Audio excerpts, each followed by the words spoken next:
91.3 WVKR Independent Radio, Poughkeepsie, New York. Sara Milonovich and Daisy Cutter. The track was track number 1, Last Time for Everything. Let me do a brief introduction, and then I'm so happy to say that I have Sara in studio. Sometimes it's been on the phone, especially during COVID, but it's more and more people are coming in the studio, and it's always so nice to welcome guests back. So I'm going to start off by saying Sara Milonovich is a singer, songwriter, fiddler, and band leader. She's worked with many musicians, including Richard Shindell, Pete Seeger, Eliza Gilkison, Jim Gaudet, to name a few. She was a featured player in the recent Broadway smash musical Come From Away. Sara was named the 2022 Americana Artist of the Year by Capital District Thomas Edison Music Awards, a.k.a. the Eddies. Sara will be performing a few upcoming shows, including at the legendary Cafe Lena in Saratoga on September 7th. And with that, a warm first-time welcome to LocalMotion, Sara Milonovich. Thank you, Rita. It's so good to finally be here. It is Great. so nice. I've been seeing you on Facebook, listening to your music, been playing this since you sent it to me. It's a great CD. Thank you. We'll And definitely, thank you. Yeah, we'll definitely be talking more about that. I just want to tell you before I forget and we delve into everything, I saw Come From Away, and I saw you play in the thing. It was, let me think, I think it was 2022? Probably was. Yeah, it was. My schedule there was rather random because I was one of the people that would sub when the principal violin chair holder, Caitlin Warbelow, was out. It was you that was there. But I was in quite frequently, especially both pre and post COVID shutdown. So I was in the city, and then I also would sub with the national touring company as well. So occasionally you would get airdropped into I didn't know locales. what to expect when I bought those tickets. I bought them for my cousin as a birthday gift, and I love to do that to people, is buy experiences instead of material possessions. So we wound up going to Come From Away, kind of not knowing. I was totally blown away by the storyline. I hadn't really, honestly, almost went into it blindly and was like, oh my gosh, not realizing it was all about 9/11 and the diverting of the planes and this group of people that got together.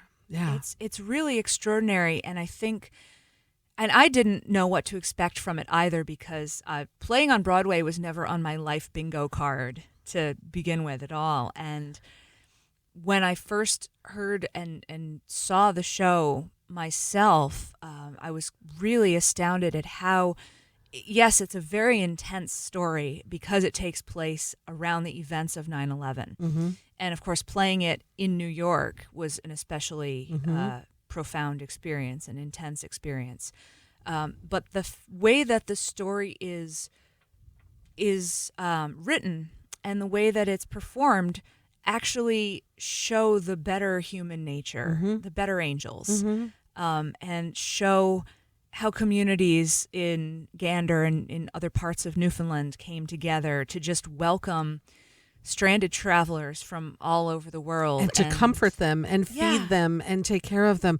That was the thing I remember, the aftermath of 9/11.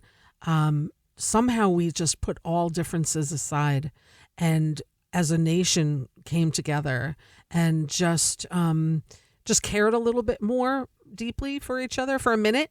Right? Yeah. You know? Yeah. It took what could have been a very dark and very intense story and turned it into a story about caring, the caring side of human nature and community building. And it made it a very inspiring thing to play. So I'm very fortunate to have been one of the people who got to do that from time to time. And you weren't just like in a pit down in the bottom.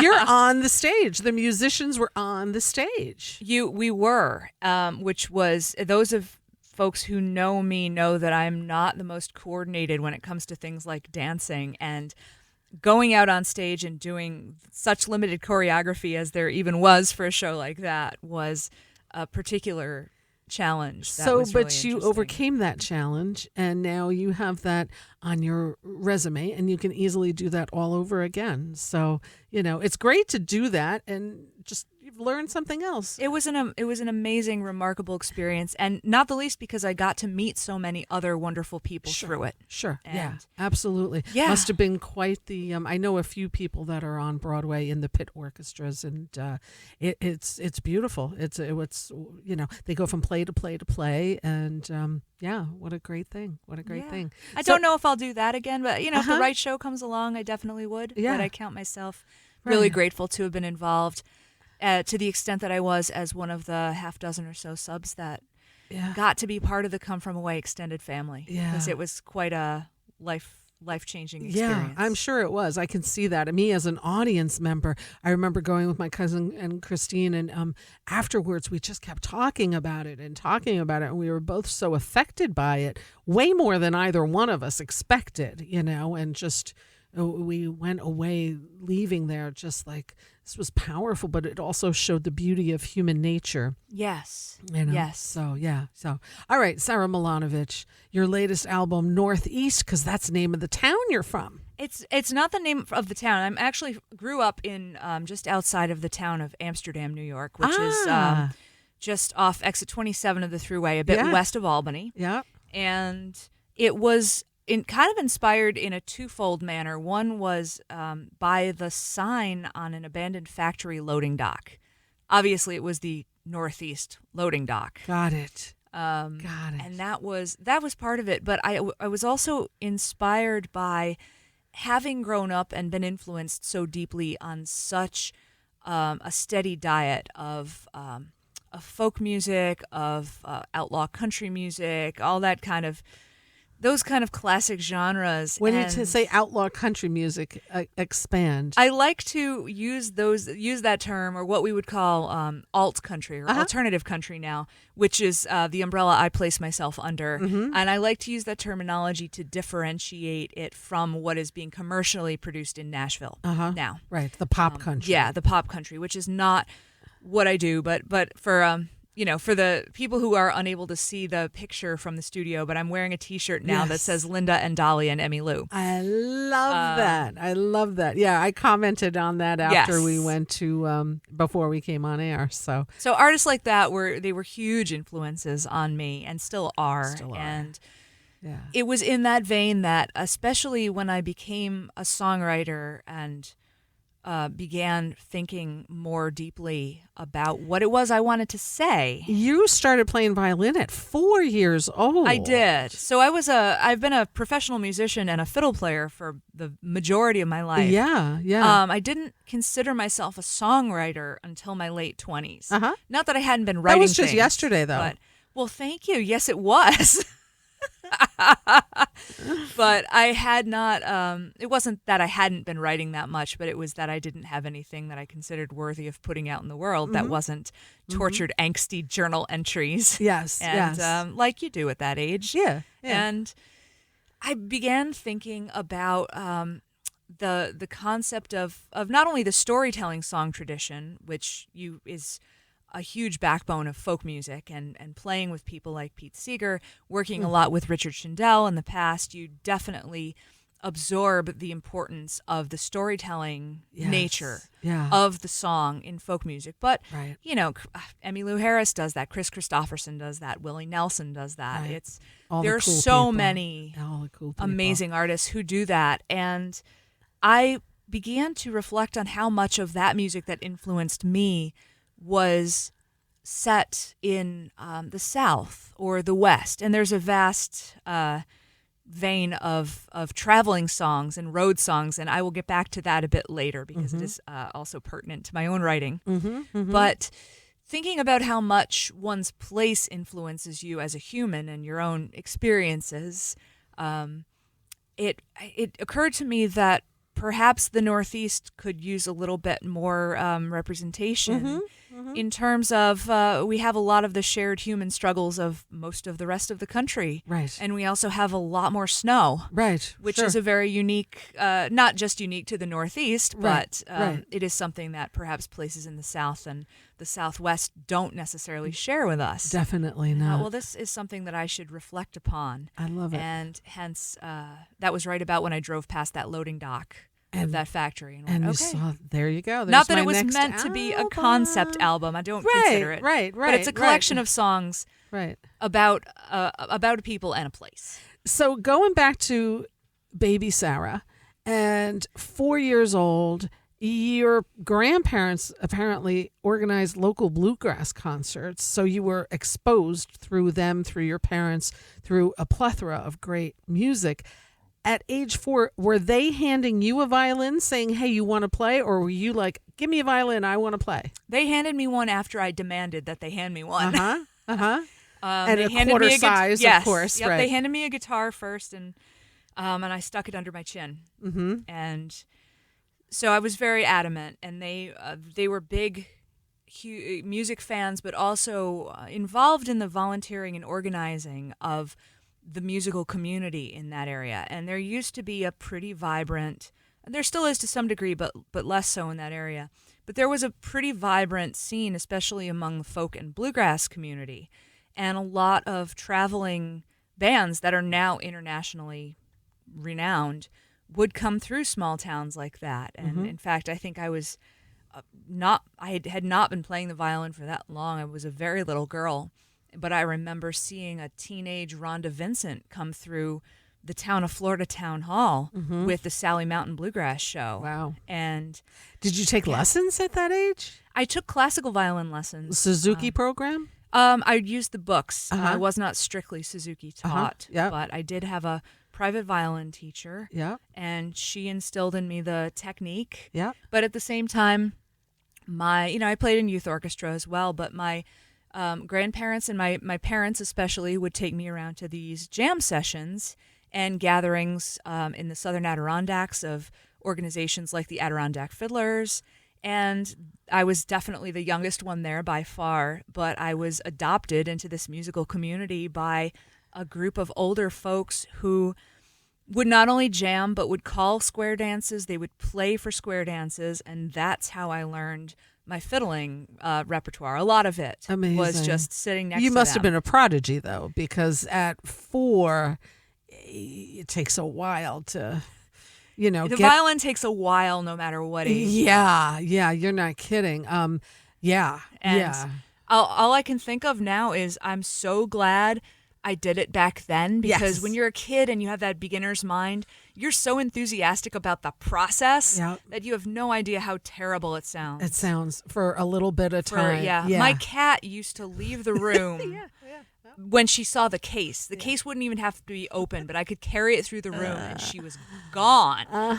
Yeah. And that was an indication to me that perhaps something wasn't right, but I didn't pick up on it. Yeah, and that's good. And you stuck it out. And by the age of 9, leading your own band already. I was, yes, the imaginatively titled Sara and Friends. I love it. Now, did you have orchestra in school at that age? We did not, because my school district was one that had canceled they cut their string program the year that I went into kindergarten. So it wasn't until several years later when I auditioned for the Empire State Youth Orchestra that I was able to get any orchestral experience, because my school district, like so many now, began cutting the arts programs first and foremost. And it's a tragedy, and it's a travesty, I think. Yes. And it's, to this day, I think I might not be the only student to feel like we were a bit forgotten and betrayed by our school districts. Because not that sports programs are not worthy programs, because they absolutely are. Right, but so is music. So is yes, art. But the arts were always the first to be on the chopping block. Right. And I remember when I had taken up the flute instead, which was interesting. I enjoyed it. Went into high school, and they told everyone in concert band that if they wanted to continue to be in concert band, you also had to join marching band and go to all the football games. Oh, gosh. And I said nope. Yeah. And so that was the end of that. That was the end of the flute playing. That was the end of the flute playing. Yeah. It came in handy for if I need to record some weird tones or something later on. It's not something that I ever regretted the chance to do.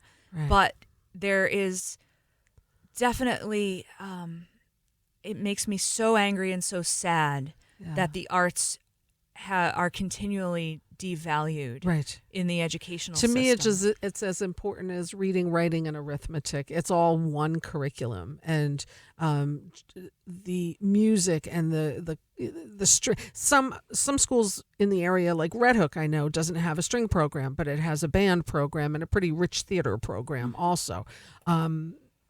There's other school districts that have both and thrive. And it's so beautiful to see the productions and the musicians that come out of these schools is pretty remarkable. So, yeah. Yeah, it's so, so important. So you released a live cassette at the age of 12. I did. What was on that cassette?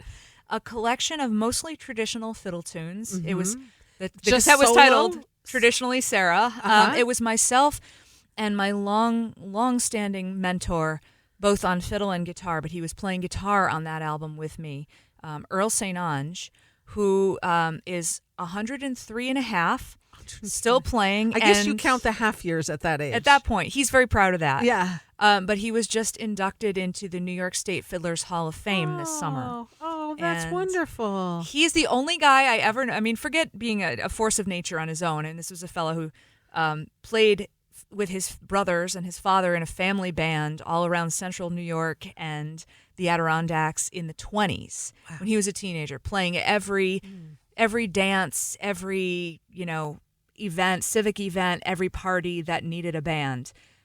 He was doing that on guitar and saxophone, went off to World War II, served in the South Pacific, came back to California, bought a Harley, and rode it across Route 66 home to New York. Amazing. Took up the fiddle at age 69 and is the only human I have ever heard in my entire life say, yeah, it came pretty easy to me. What? No one says that about this instrument ever. I would never say that about this instrument. It is an uphill climb. Wow. He took to it. At 69 years old. Yep. And he's still been playing it over 30 years. Yes. And he hadn't been playing it all that long when I met him, but we both played together. Amazing. For so long. But he was also a remarkable, and still is, a remarkable guitar accompanist with a very old school style that covered, I think it's very piano inspired. Did he play guitar before he picked up the violin? He did, because he was playing that since he was a teenager. And so when I would play fiddle and we would perform, he was my guitar backer. Right. But a lot of times when we get together and jam now, we'll both play fiddles. Whenever I have a violinist in the studio with me, I always say, because not everybody's going to know, what's the difference between a fiddle and a violin? Is there a difference between the fiddle and the violin? So I'll know the answer, but I need you to say it. Well, I won't use any of the jokes, but there doesn't necessarily have to be a difference.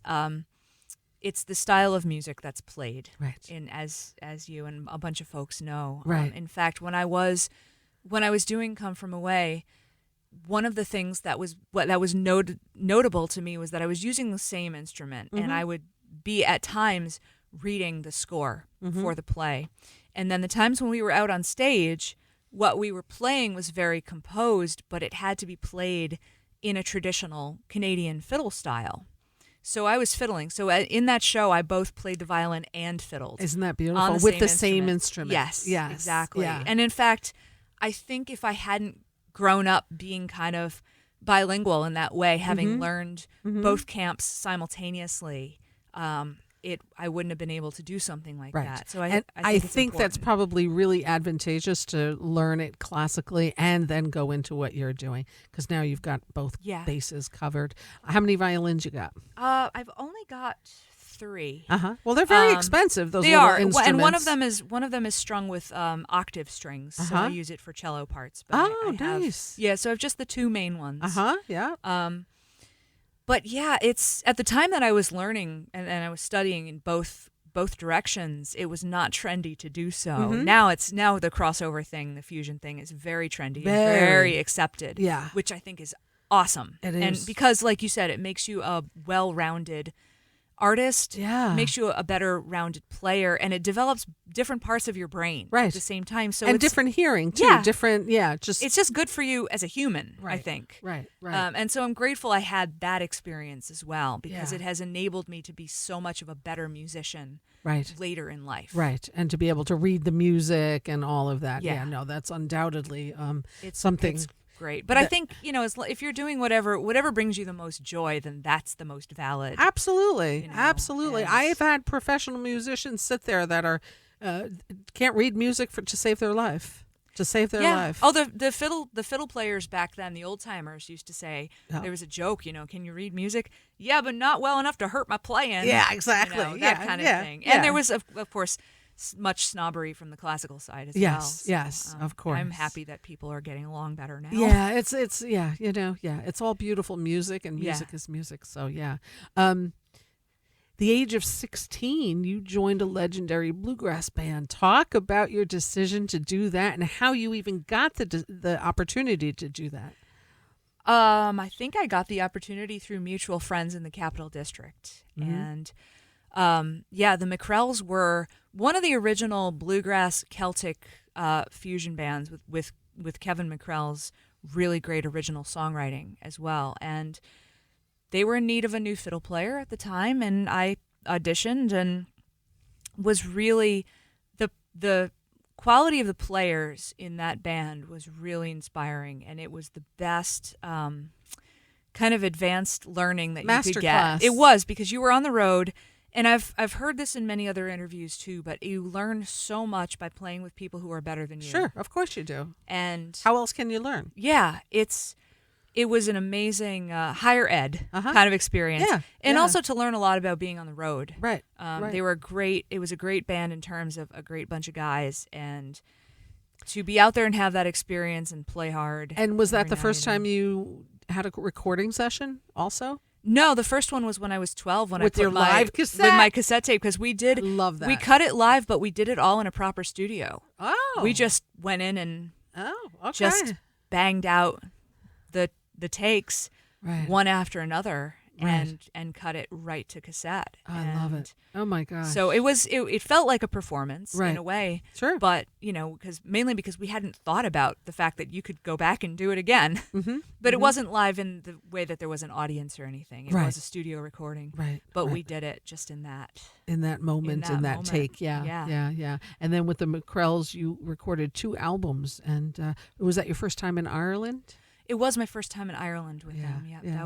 that was really fun. Very cool. Very, And- very cool. Yeah. So we're going to talk a little bit more, but I'd like to play another track of your music. I think we did decide on playing $2 Town. Tell me about that track. Sure. This track is based on a true story. That's definitely a reflection of people's experiences in place. Mm-hmm. And a lot of what I write reflects the experiences of growing up in rural America, because even though I live down closer to suburbia now, and where I'm from is, I grew up on a farm, and the area is very agriculturally driven still, and that's another reason that I connect with artists that come from more rural parts of the country. And this song kind of came out of that, and hopefully people can relate to where it's set, but without it getting overly specific. It could be set anywhere. Anywhere. Great. Let's take a listen. We're talking with Sara Milonovich. The track is $2 Town and the latest album called Northeast. Let's take a listen right here, right now on 91.3.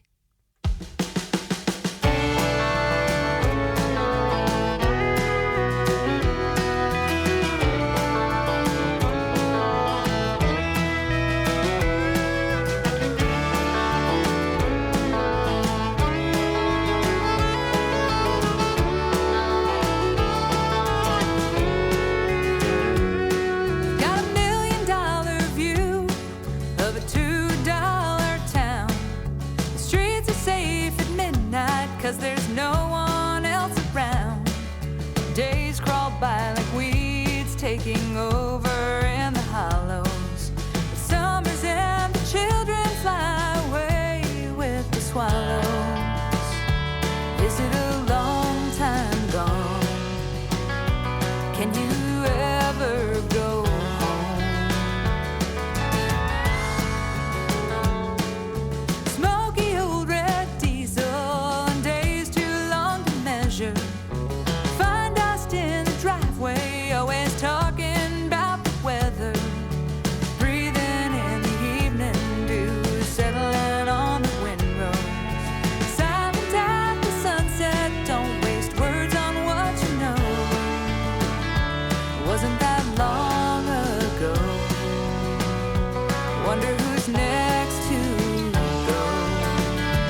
91.3 WVKR. Sara Milonovich, you tell us about the song. You're here. I am here. Yeah. Tell us, what did we hear? Oh, well, you just heard $2 Town. All right, off the latest album, Northeast. Northeast, that's correct. Sara Milonovich and Daisy Cutter. Yeah, that's your band. Thank you. That's your band. Thank you. Are you kidding? I want to talk about this album, but before I talk about this album, I want to talk about the legend who we've had living in the Hudson Valley for years and years and years until his passing, Pete Seeger. Yeah. Tell us about how you got involved with Pete, and then you actually recorded with him also. I did. It was, it was moving to Beacon, which was where I've lived for the last 17 years. And I was fortunate enough to come at a time when Pete was still very much at large in the town. And you would just run into him in line at the post office, and he would just start telling stories about things, and they were always incredibly deep, pertinent stories in some way. And then through mutual friends of, in the folk music community, when he put out his album At 89, I ended up playing fiddle on a couple of tracks. Never really got a chance to perform with him apart from one or two jams, at the Beacon Sloop Club festivities and picnics, but was fortunate enough to have been the fiddle player on a couple of tracks on that record. And his influence is massive and legendary, as everyone in the area knows or ought to know. Anyway, if you're not familiar with it. And but yeah, you would just run into him at the health food store, the post office. I remember having to make sales calls on Main Street in Beacon, probably at this point 13, 14 years ago. And you did. Just saw Pete Seeger walk into the post office, walk out.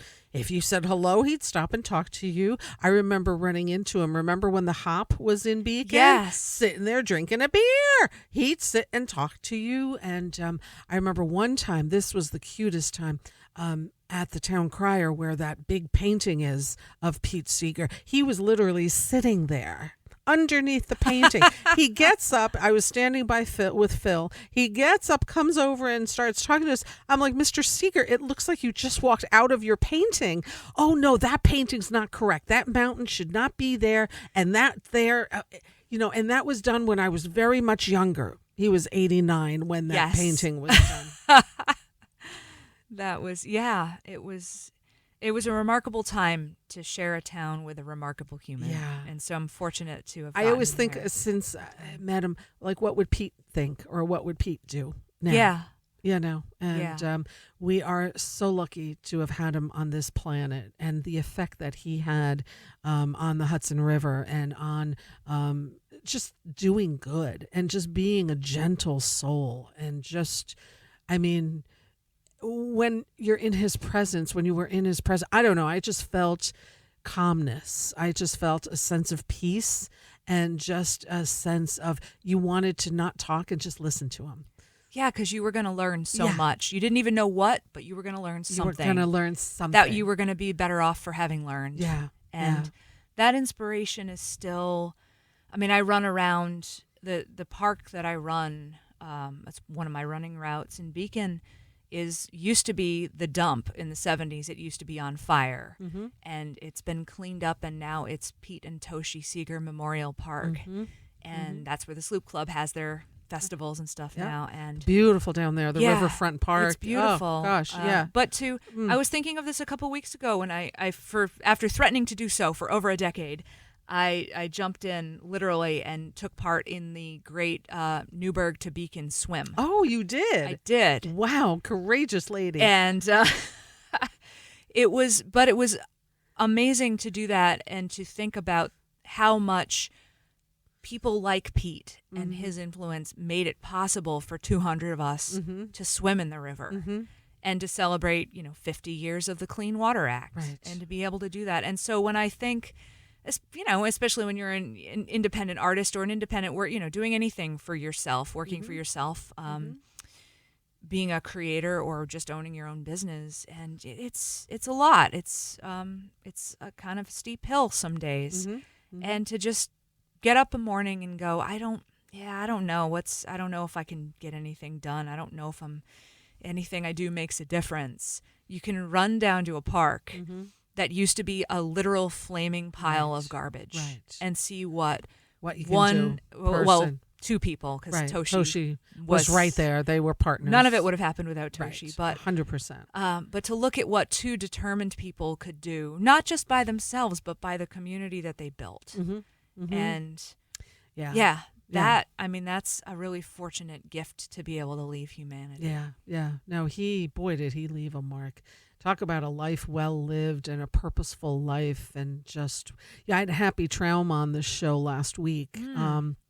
Talk about folk legend. I mean, you listen to him and it's just, wow, amazing. And his stories of Pete, and Pete was his major influence. Like, he saw him, Happy saw Pete when he was in high school, hadn't really heard of Pete Seeger, goes to him, and it altered the course of his life.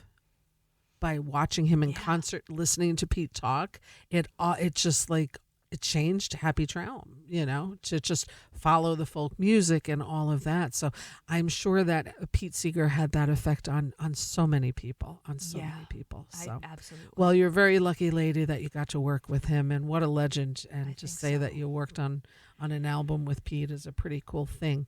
This latest album, when you sent it to me, I want to tell you that I have over a decade at this point, and I can't say enough about him. When I had the concept of doing this show, I would go see Larry Campbell an awful lot.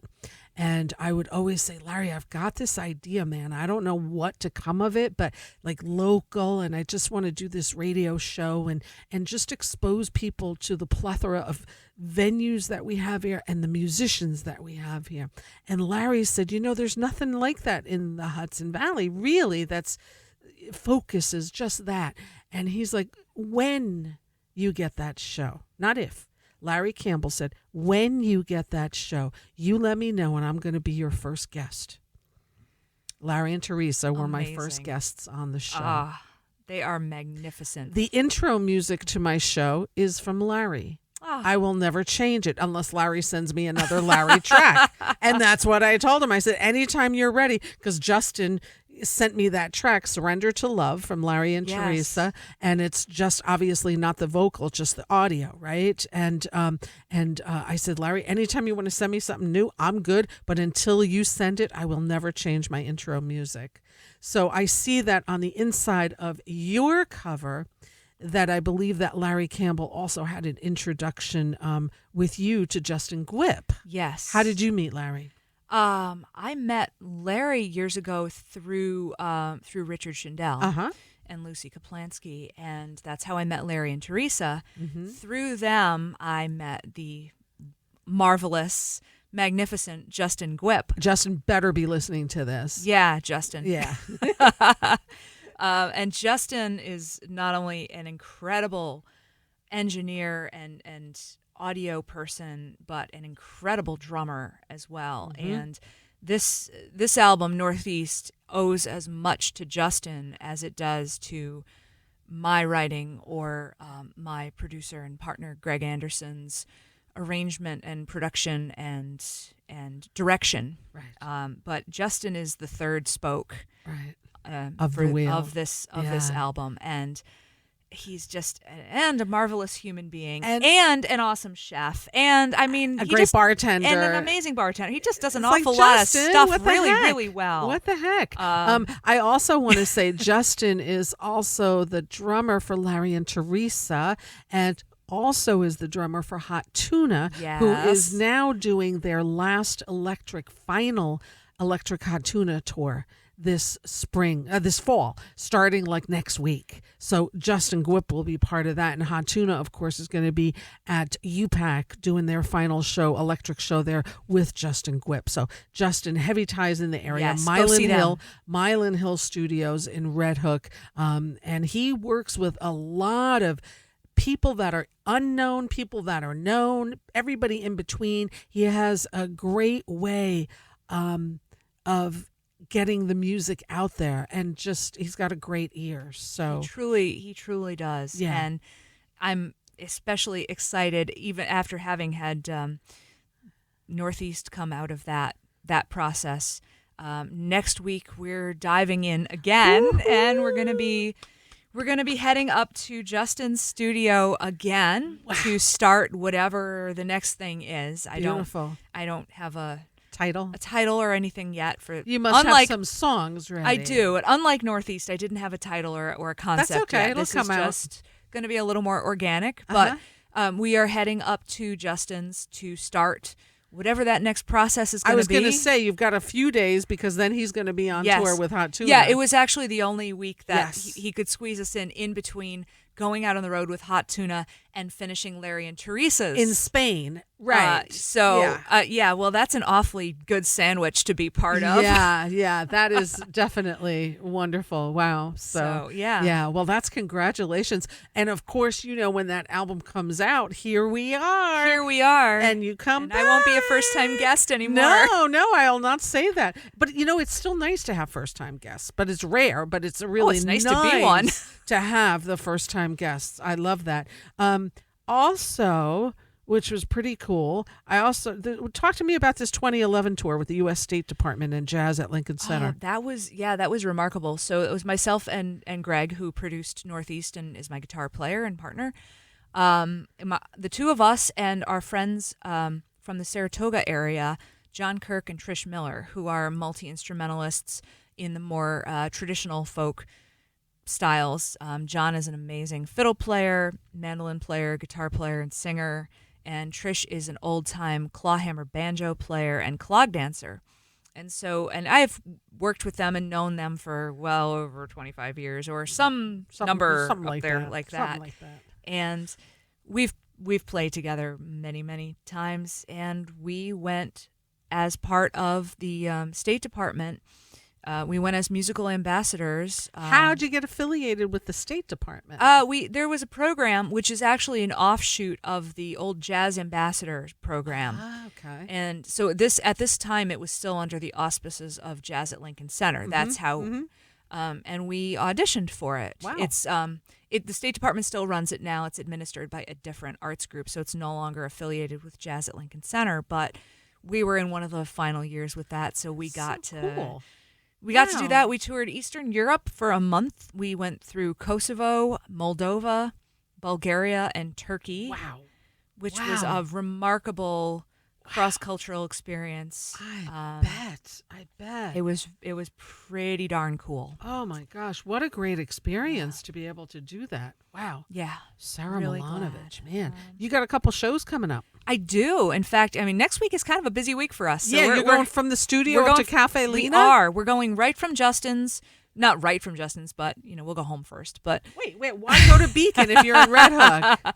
Because all my gear and clothes are in Beacon. You bring them with you. You change at Justin's. He's good with that. Saves you at least over an hour of travel time. Anyway, for thought. No, that is true.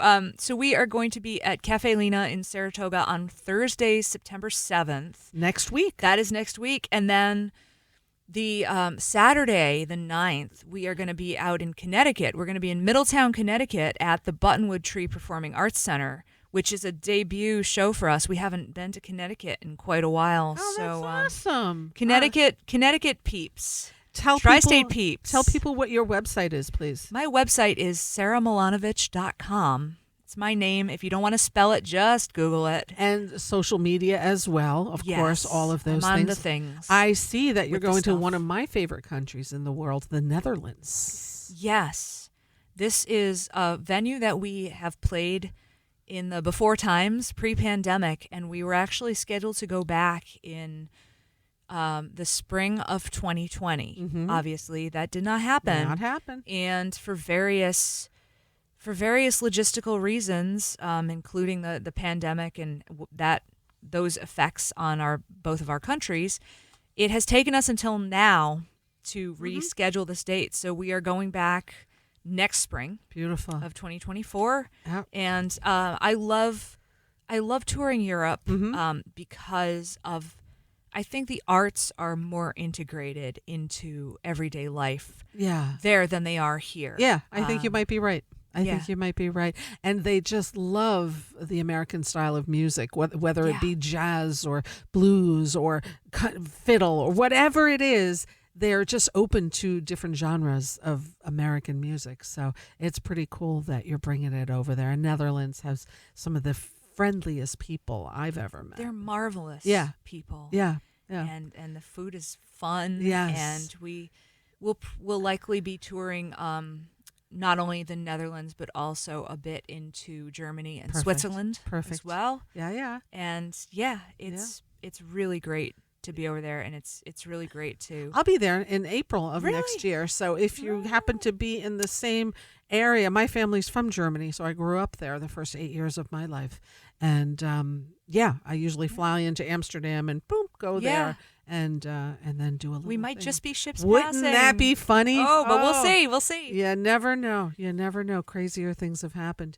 Sara, it's been a pleasure. I can't wait to hear your new music. I love this music. I've been playing it pretty religiously here. Thank you. If listeners are tuning in, they've heard me play Northeast and quite a few different tracks of it too. So it's really cool. Tell us about this other project and what we're going to be listening to before you leave. Okay, so what's coming up? This is the first. You're the first station that I've given this to, and you may be the only station. Honored. This is a live recording that my band did with a full 5-piece band at the Town Crier this past May, and the song is called "In California." It was written by Lisa Marr from the band Cub from Vancouver. And I was very inspired. Nico Case, who's a huge inspiration to me, has also covered this song on, I think there's a live recording of her and her band doing it that came out several years ago. And it was just one that when Greg and I were touring this past spring, we had some West Coast dates that we were out doing. And I just thought, let's do this song in California. And we just started doing it as a duo, and we brought it to the band. We performed it with the full band for, I think, the first time at the Town Crier in May this year, and this is the live recording from that. That's wonderful. Well, thank you so much. I'm always honored when people premiere something here, so thank you for this. This is very nice, and we're going to take a listen. More importantly, thank you for taking the time to come into the studio and sharing your time with us. Well, thank you for having me. Absolutely. It's delightful. I love organic chats like this that just go wherever the inspiration takes us. Wherever they go. That's the way we do it. And I'm grateful to you and your show and to stations like VKR that exist independently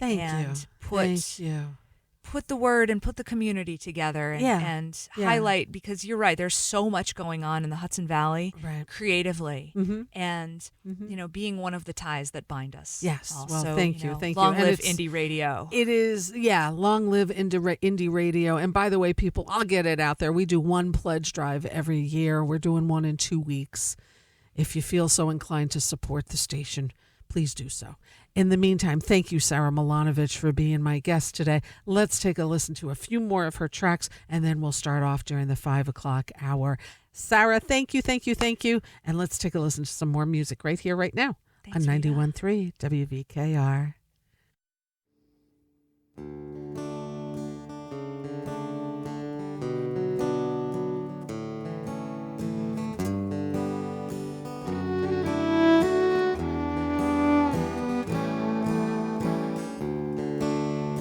In California, I dream of snow.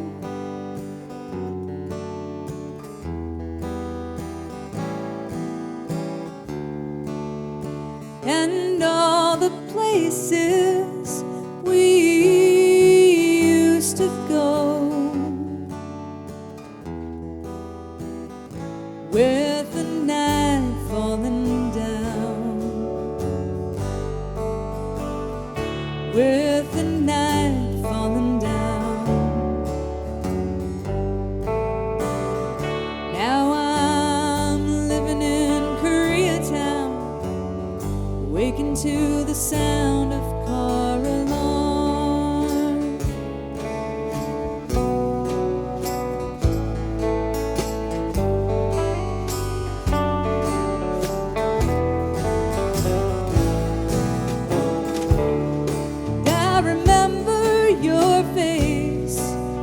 showed you the ticket.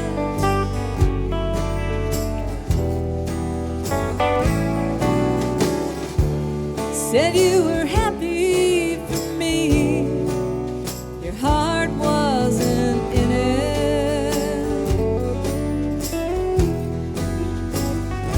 Just a phone call away.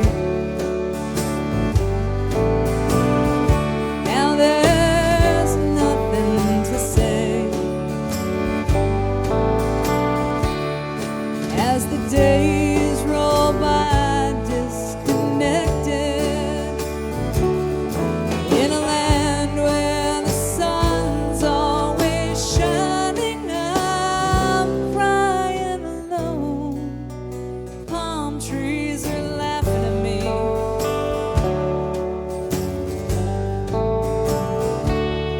Another fool playing songs that don't matter to people who chatter endlessly.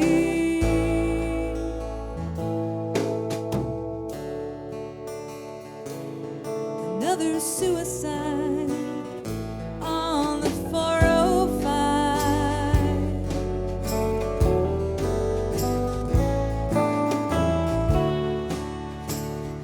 The Black Dahlia, she smiles and smiles.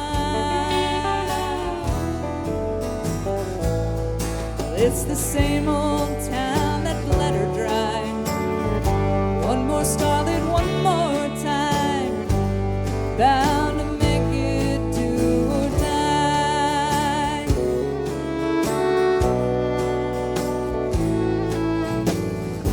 Take a walk to Bunny Brae, try to wash these dreams away. They tell me LA is beautiful when it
91.3 WVKR, Sara Milonovich and Daisy Cutter, the album called Northeast, and the track is 87 North. Prior to that, we also heard Sara Milonovich live recording done at Town Crier back in May, and the track was called In California. A huge thank you to Sara for being my guest during the 4 o'clock hour here. And if you missed part or all of that interview, or you just want to hear it again, you can do so. I'll be uploading it tonight to the YouTube channel and the Facebook page under LocalMotion on 91.3 WVKR. Please consider subscribing and giving a like, and that is much appreciated.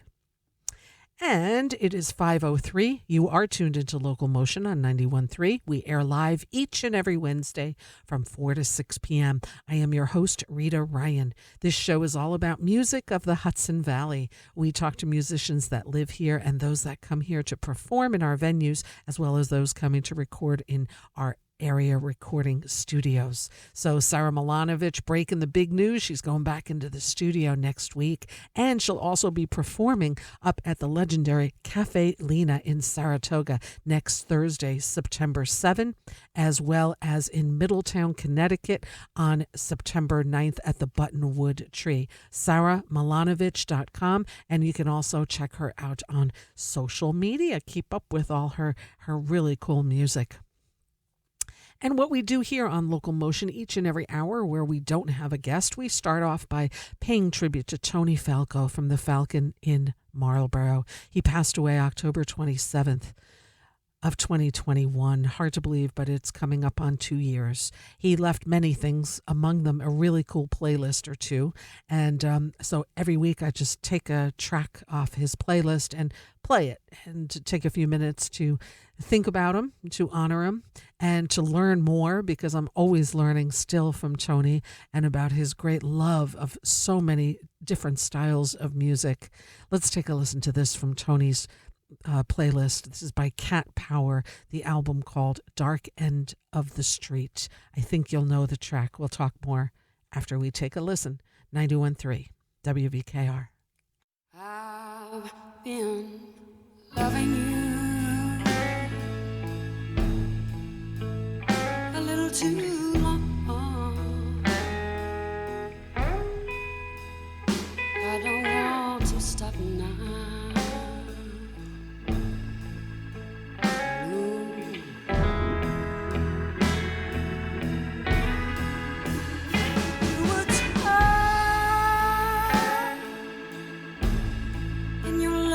Growing cold,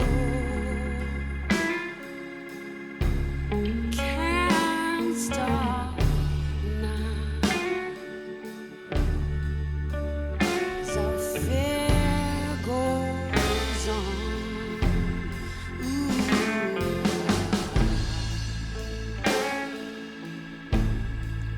Loving you too long.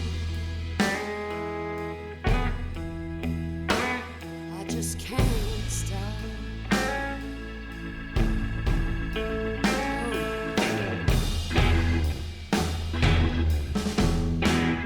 With you, my life has been so wonderful. I just don't want to stop now.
need to stop myself. I can't seem to pull myself up off my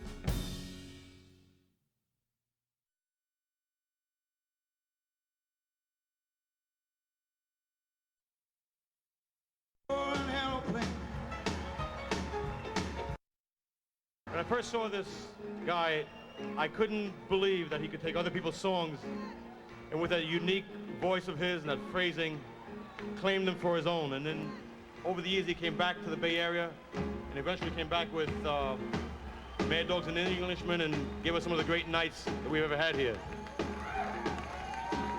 What can you say? A great, great, great singer, Mr. Joe Cocker.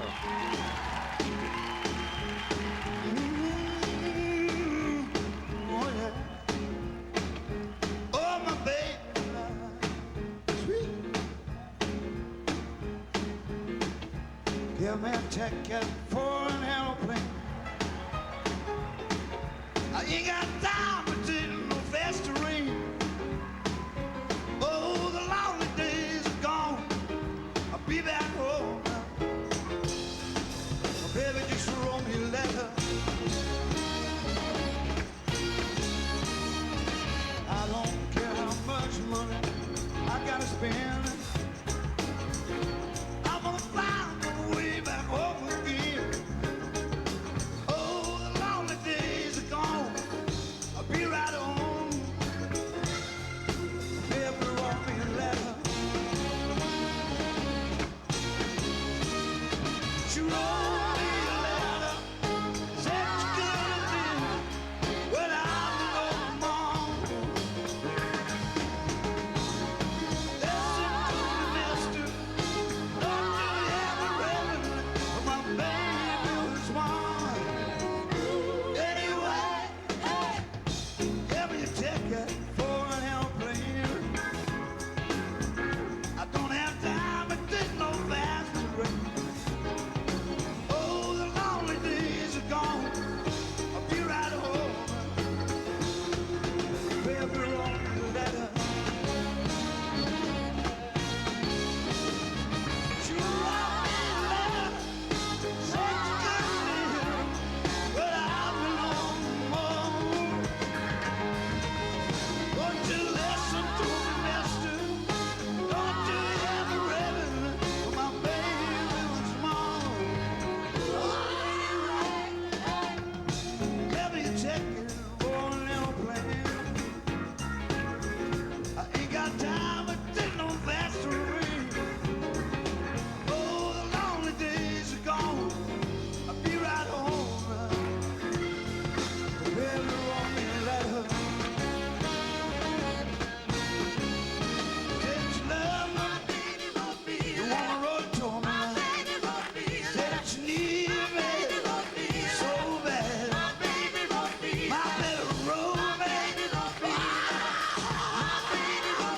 Wrote me a letter of love. Still wrote me a letter of love.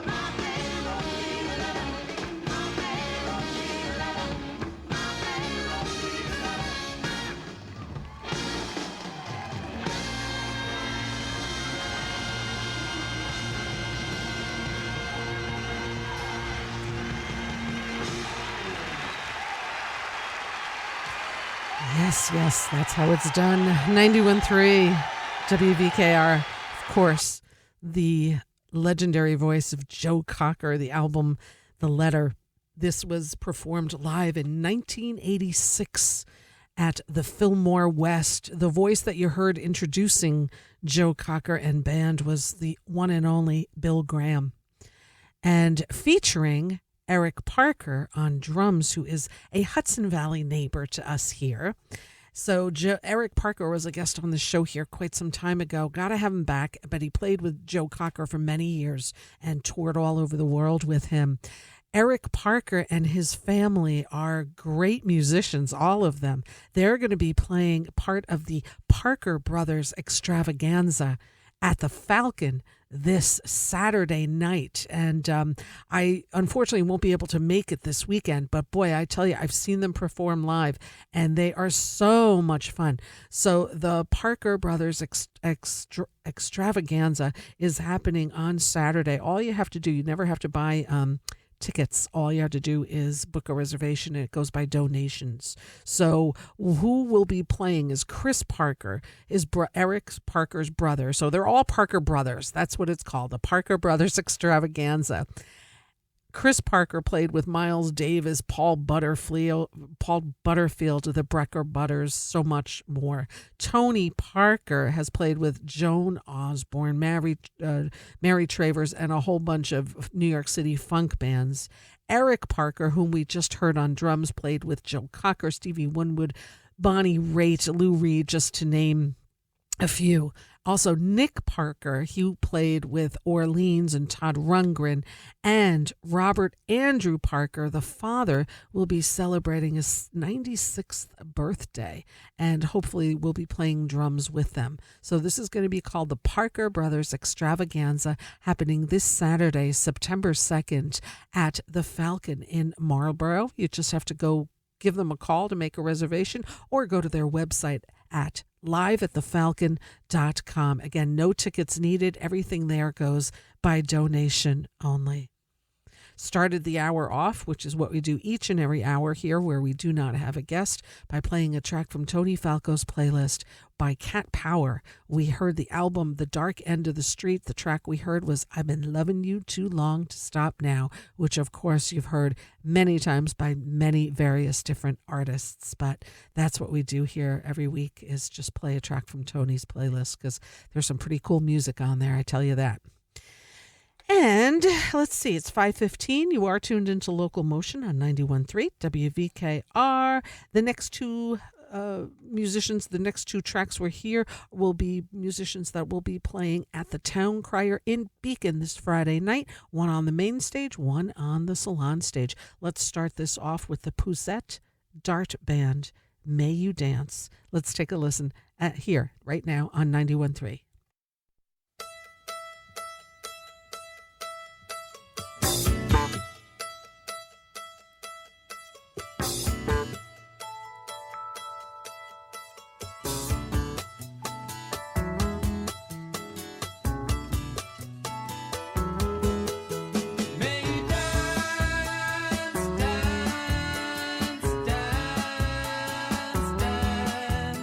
Forever.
across the face of the valley floor, like our wounds tells the song of how the West was won. Out in California, harbor towns, a killing floor, washed with methamphetamine. All the longshoremen's hands, they bleed through a cracked glove upon the wheel. Out in California, you'll find the sun.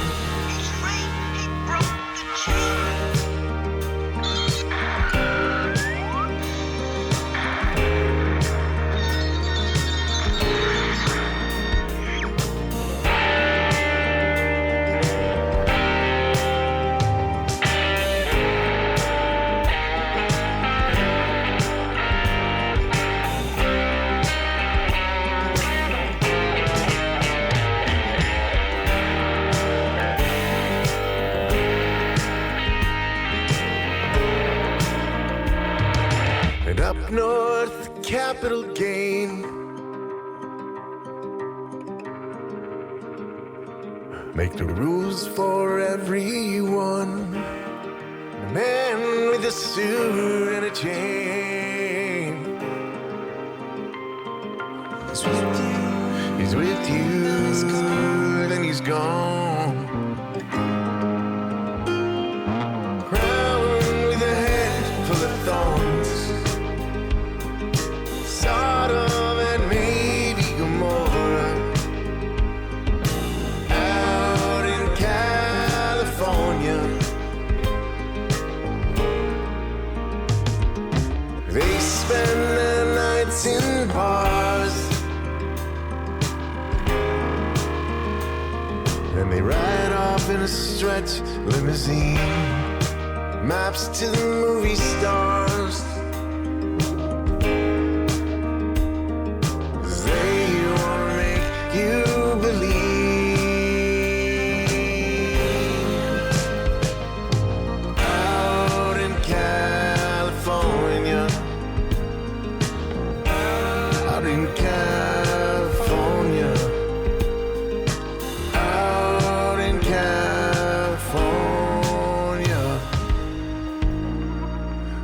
Find the sun.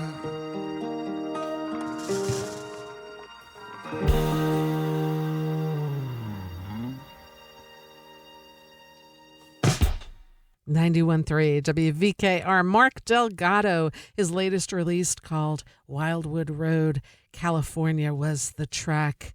MarkXDelgado.com. This was released a few years ago, I think about 2 years ago. Mark is going to be bringing his music to the Town Crier in Beacon on the Salon Stage this Friday night.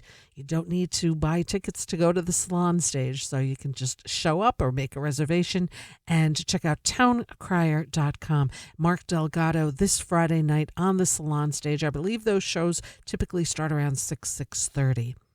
And on the main stage on Friday night at Town Crier, you'll see the Poussette Dart Band, who we also heard from prior to Mark. We heard the track May You Dance. And I hope that got you all dancing or moving around if you're driving in the car and just got your blood flowing a little bit. So Mark Delgado, Salon Stage Friday night, and Poussette Dart Band on the main stage Friday night at the legendary Town Crier.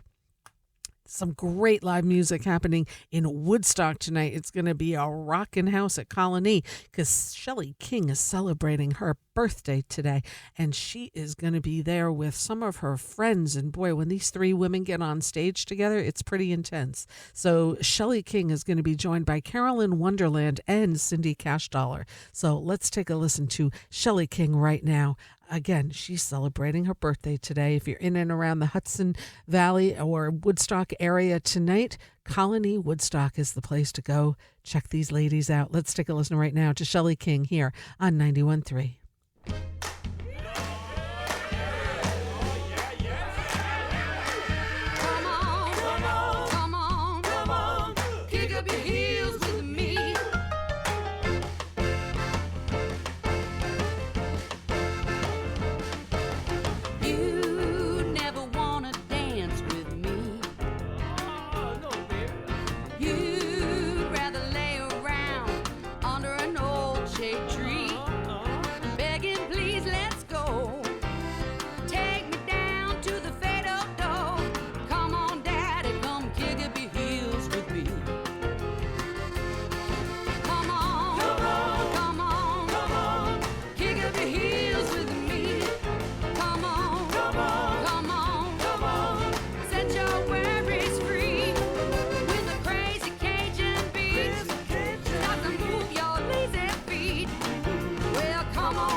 91.3 WVKR is Cindy Cashdollar, her latest release, Waltz for Abilene. And we heard the track called Oh Susanna. And Cindy was on my show. When was that? Not that long ago. She's just a phenomenal musician, but most of all, just a great person. Oh Susanna is featuring Cindy on the baritone Weisborn guitar. And this was recorded right here in Saugerties, New York at Area 52 Studios, engineered and mixed by Dave Cook. Cindy Cashdollar will be joining her friends tonight, Carolyn Wonderland and Shelley King. Shelley celebrating her birthday today. They're all going to be kicking it up at Colony in Woodstock. And I tell you, that's going to be one heck of a party. That's all I know. Tonight, Shelley King at Colony Woodstock with Carolyn Wonderland and Cindy Cashdollar. Woo! And we heard Cindy, before Cindy, we heard Shelley King and the track called Kick Up Your Heels. Hopefully that one got you moving a little bit too. And tomorrow night at Bearsville, another great show in Woodstock, Third World, the legendary reggae band. Let's take a listen to some music by the legendary Third World here right now on 91.3 WVKR.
Temptation echoing my choice. You said seek ye shall find. I've been with you through all times. If you're thirsty, I will quench you with my love. And if you're hungry, I will feed you with my word. And all I ask of you is that you love as I do.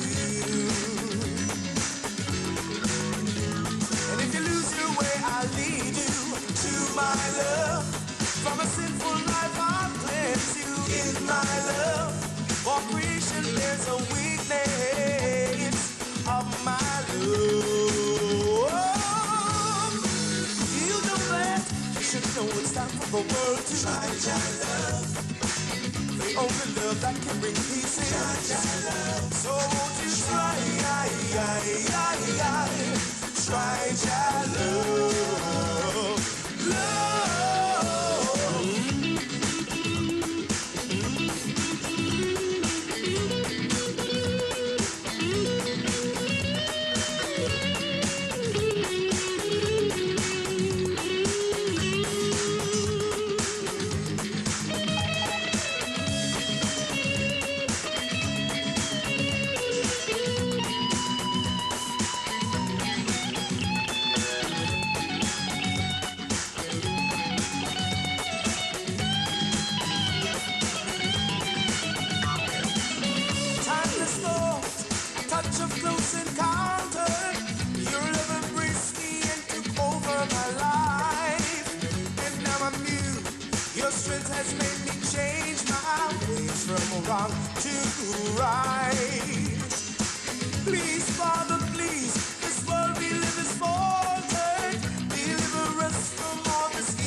Be not afraid. For those who believe, I will save. And if you're thirsty, I will quench you with my love. And if you're hungry, I will feed you my word. And all I ask of you is that you love as I do.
91.3 WVKR, John Menegan's Sound Embrace, featuring John Menegan on bass and compositions, Jean-Michel Pilk on piano, and Chet Doxis on sax, Jim Doxis on drums.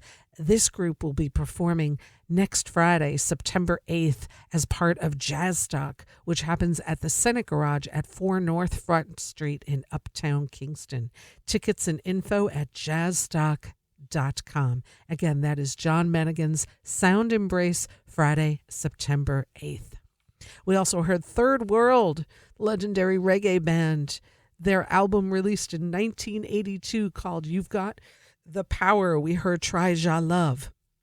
And they'll be performing tomorrow at Bearsville Theater in Woodstock. I'm sorry, they're performing Friday, September 1st, Third World at Bearsville Theater in Woodstock. So, it is time now. These next two groups that I'm going to play, you know what I'm going to do? I'm going to first do musical happenings, and then I'll move along with the music, because otherwise I don't get the time to do the musical happenings, and the show ends at 6. So that's what we got to do. So I do this towards the end of every show. It's called Musical Happenings. I mention the venues in the area, some of them, not all of them, but a lot of them. And in alphabetical order, in the hopes that you go out and see some live music, support live music, the great venues that we have here, and the amazing performers that we're lucky enough to have here in the Hudson Valley, whether they live here or come here to perform. So let's start off in alphabetical order with the Bardavon and UPAC. Bardavon.org. September 17, Croce plays Croce. September 21, the final Hot Tuna Electric Tour coming to UPAC. And September 23, Nexus. Barnstock in Woodstock, also barnstockny.com. September 16, Ed Cherry. Bearsville Theater in Woodstock, also bearsvilletheater.com. September 1, Third World. September 3, the annual Jazz and Art Festival. Bethel Woods Center. Info and tickets at bethelwoodcenter.org. September 1, Rod Stewart and Cheap Trick. Caramore in Katona. Info at caramore.org. September 29, Emmett Cohen Trio. City Winery, Hudson Valley in Montgomery. Also at info at citywinery.com. Tonight and evening with Shiny Ribs. Colony in Woodstock, also at colonywoodstock.com. Visit the website for the listings for their beer garden. Tonight, Shelley King's Birthday Bash with Carolyn Wonderland and Cindy Cash Dollar. Thursday, Friday, and Saturday, the Dresden Dolls. Sunday, Tuba Skinny, and every Monday is an open mic at Colony Woodstock. Dogwood in Beacon, also dogwoodbeacon.com. Tonight, Kyra Gordon. The Falcon in Marlborough and live at thefalcon.com.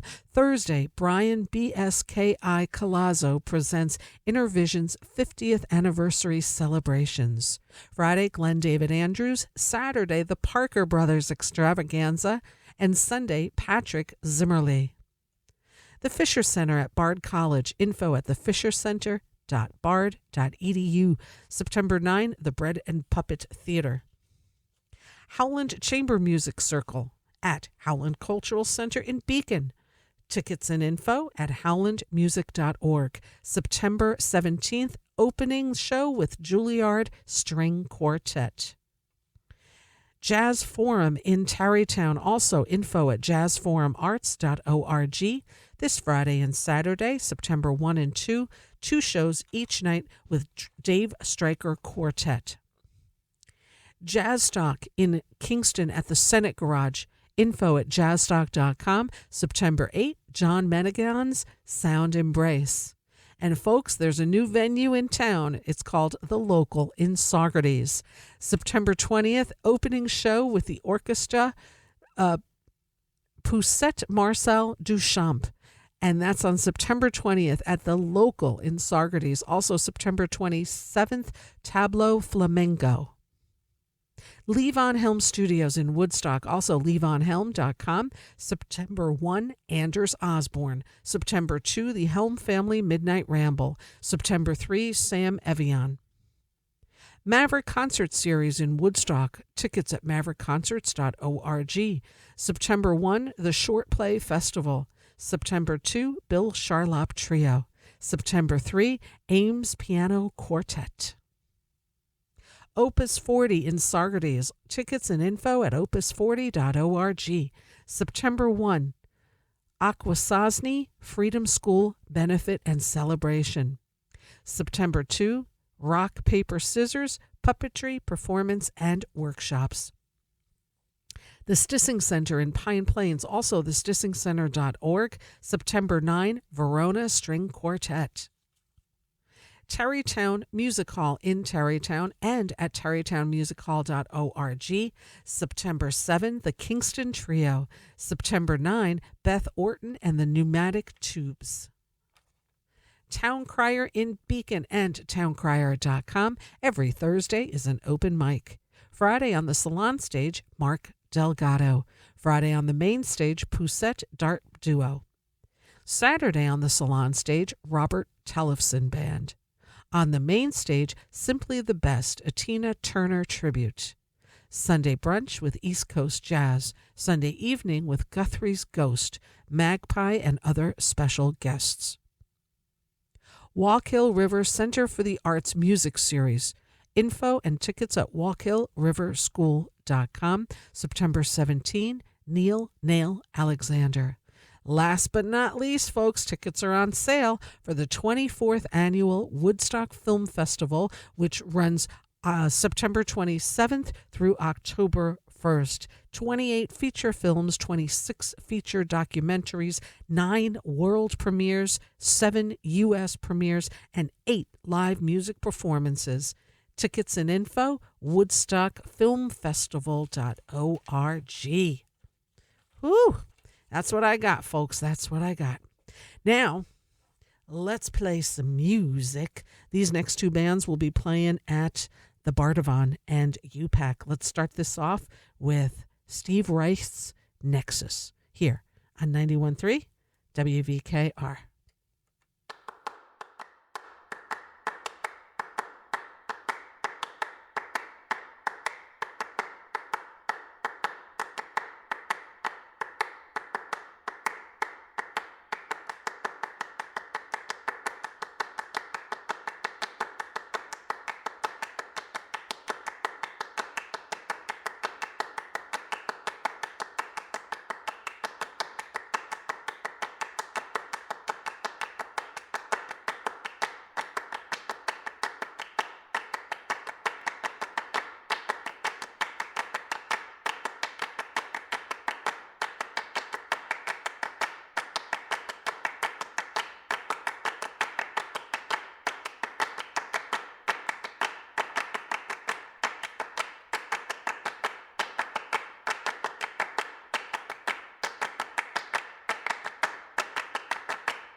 song we used to do by a writer named Freddie Neal.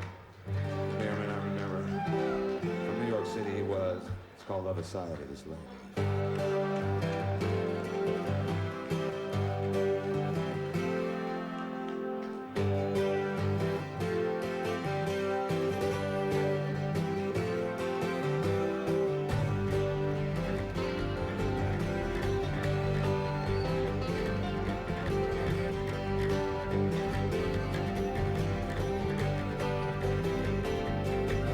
Would you like to know a secret just between you and me? Don't know where I'm going next. I don't know who I'm gonna be. And that's the other side of this line. I'm the leader.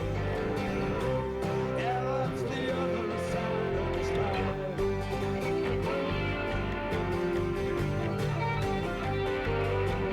Well, my whole world's in an uproar. I said, my whole world's upside down. I don't know where I'm going, but I'm always coming around. Yeah, that's the other side of this line. I'm a leader, and that's another side of this line.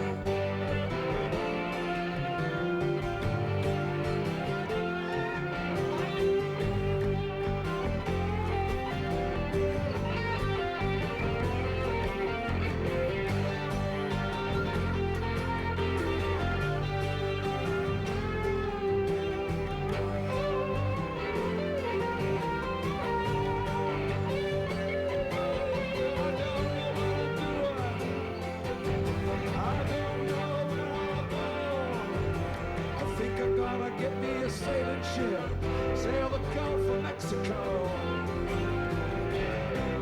And that's another side of this line. I'm the leader.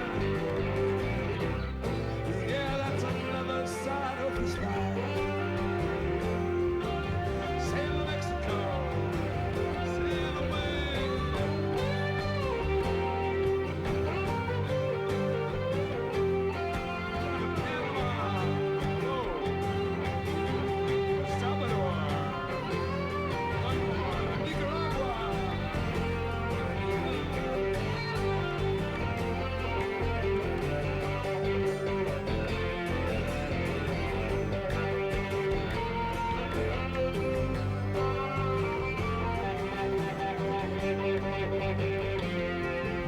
Said I think I'm gonna go down to Nicaragua in the middle of the Caribbean Sea.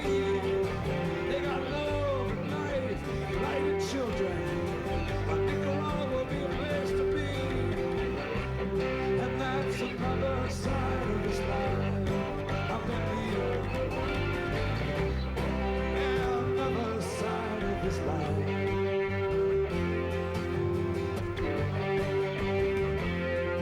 So I'd like to know a secret just between you and me.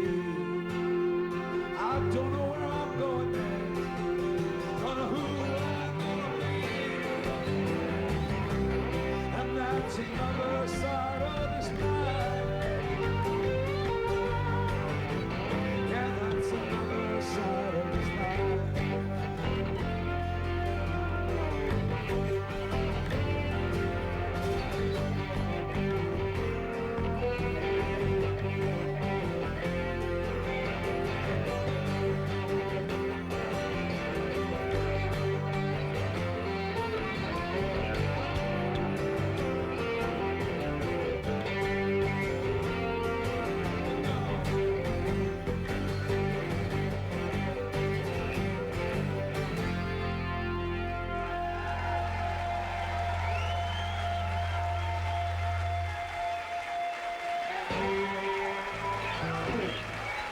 There's an oldie but goodie. Hot Tuna, the other side of this life.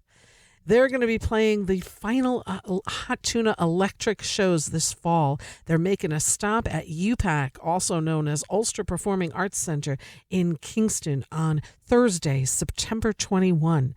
Tickets at bardavon.org. Also, Nexus we heard clapping music. That legendary band is also making an appearance at the Bardavon on September 23rd. So some great lineup of shows, as always, happening at Bardavon and UPAC, two beautiful theaters here, one in Poughkeepsie and one in Kingston. You can view info for both of them at bardavon.org. Again, Nexus at the Bardavon on 23rd of September, and the final Electric Hot Tuna Tour happening at UPAC on September 21. And that about does it for me. I want to say another huge thank you to Sara Milonovich, my guest today on Local Motion. I will be back next week with guest Carl Gutowski from the Howland Chamber Music Circle in Beacon. And in 2 weeks, we will talk with co-founder and executive director of the Woodstock Film Festival. It's coming up, folks. We've got a great fall lineup all booked through the start of November here with guests. So keep it tuned right here. And please remember to subscribe to the Local Motion on 91.3 WVKR YouTube channel, as well as giving a like to the Facebook page by the same name. Going to go out with a track called The Body Electric from Sara Milonovich and Daisy Cutter's latest Northeast album. I'll see you all next week. Until next time, I wish you peace.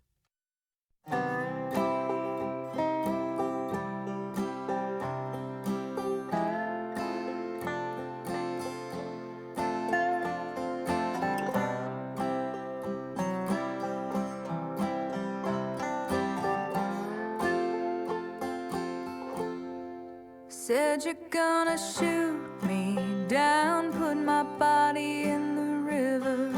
Shoot me down, put my body in the river, while the whole world sings, singing like a song. The whole world sings like there's nothing going wrong.